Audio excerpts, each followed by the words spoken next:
Taz will be making a guest appearance on the show. Not as their new authority figure. That's been the rumor going around the last several days. AEW has no plans for an on-air authority figure, nor do they need one. He'll be filling in for Tony Schiavone, who will be calling Georgia Bulldogs football on the radio as they're playing in the Sugar Bowl on New Year's Day. He will be missed.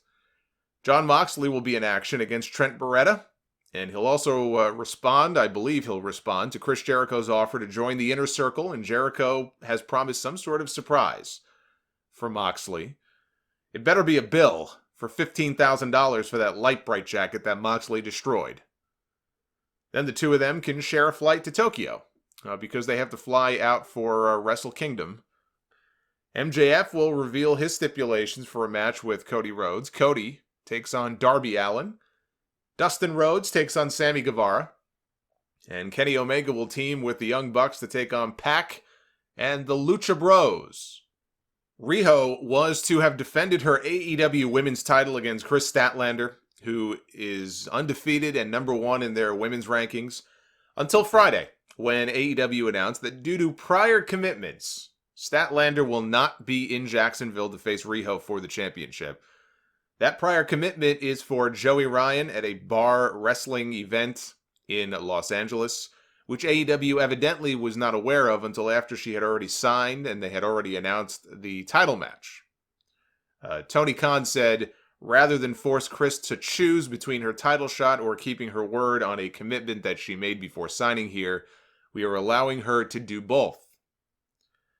And by that he means she'll still get her title match, but on a different date. And that's nice and all. That's very nice of him to say that. But how did they not know about this?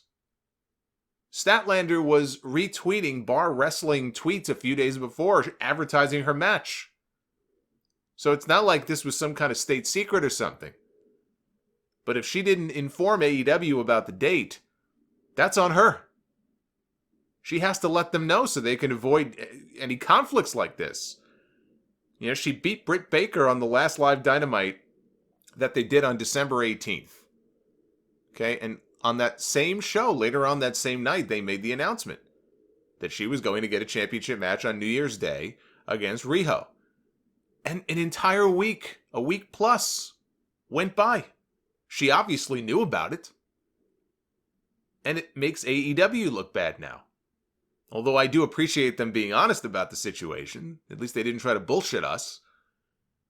But it makes them look bad when you say that this woman, who was supposed to be challenging for your title, has prior commitments elsewhere that I guess are way more important to her than your women's championship. But, again, at least they were honest about it. They didn't even try to pass it off as like an angle. Like, look, they shot an angle on the last Dynamite that we saw after Statlander's match.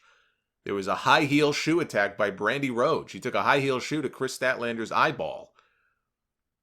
There was no mention of that at all in any of this. They're just, I guess, completely ignoring that. So instead, there will now be a fatal four-way this Wednesday with Riho defending her championship against the number 2, number 3, and number 4 ranked women on the roster, Britt Baker, Hikaru Shida, and Nyla Rose. Nyla Rose, who was recently suspended for her actions on television, is now getting a championship opportunity here. Whoever walks out of that match as the champion will then defend the title against Kris Statlander on the January 8th episode of Dynamite, barring any other commitments that she maybe still has not told them about. This will be Riho's first title defense since Full Gear on November 9th, her first AEW match at all since November 13th. So almost 2 months she's been out of action. I don't think she's been hurt, but she just hasn't been in action. She hasn't wrestled a match in nearly 2 months for them. One person who would very much like to help out AEW is Vince Russo.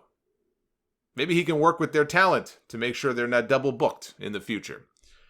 Schedule on a poll, bro. Schedule on a poll, bro. That way we can avoid situations like this in the future, bro. You can't double book yourself, bro. Dixie Carter and TNA would never stand for this. Vince McMahon would have your head, bro, if you even tried to do something like that. Schedule on a poll, bro. I'm sorry.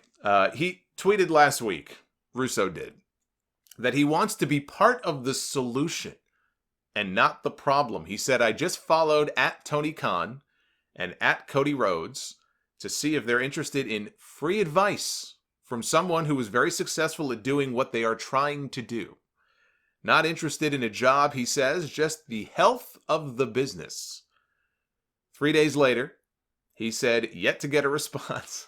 This is like the guy who's like texting the girl. They go out on a date, and or maybe they don't even go on a date. Maybe they matched on like a dating app or something. And he's messaging her and not getting any response.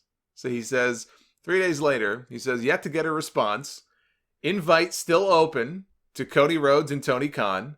Following you on Twitter. Feel free to follow back for free advice. I want to help make pro wrestling healthy again.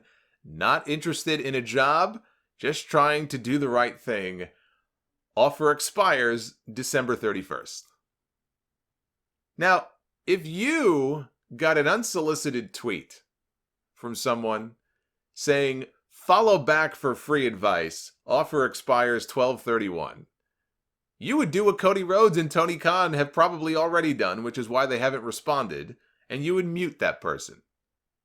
Or block them. Because you would probably think it was like a bot or something. I love how there's an expiration date on the end of this supposed good advice. The advice is only good up until December 31st. This message will self-destruct in 1 week, bro.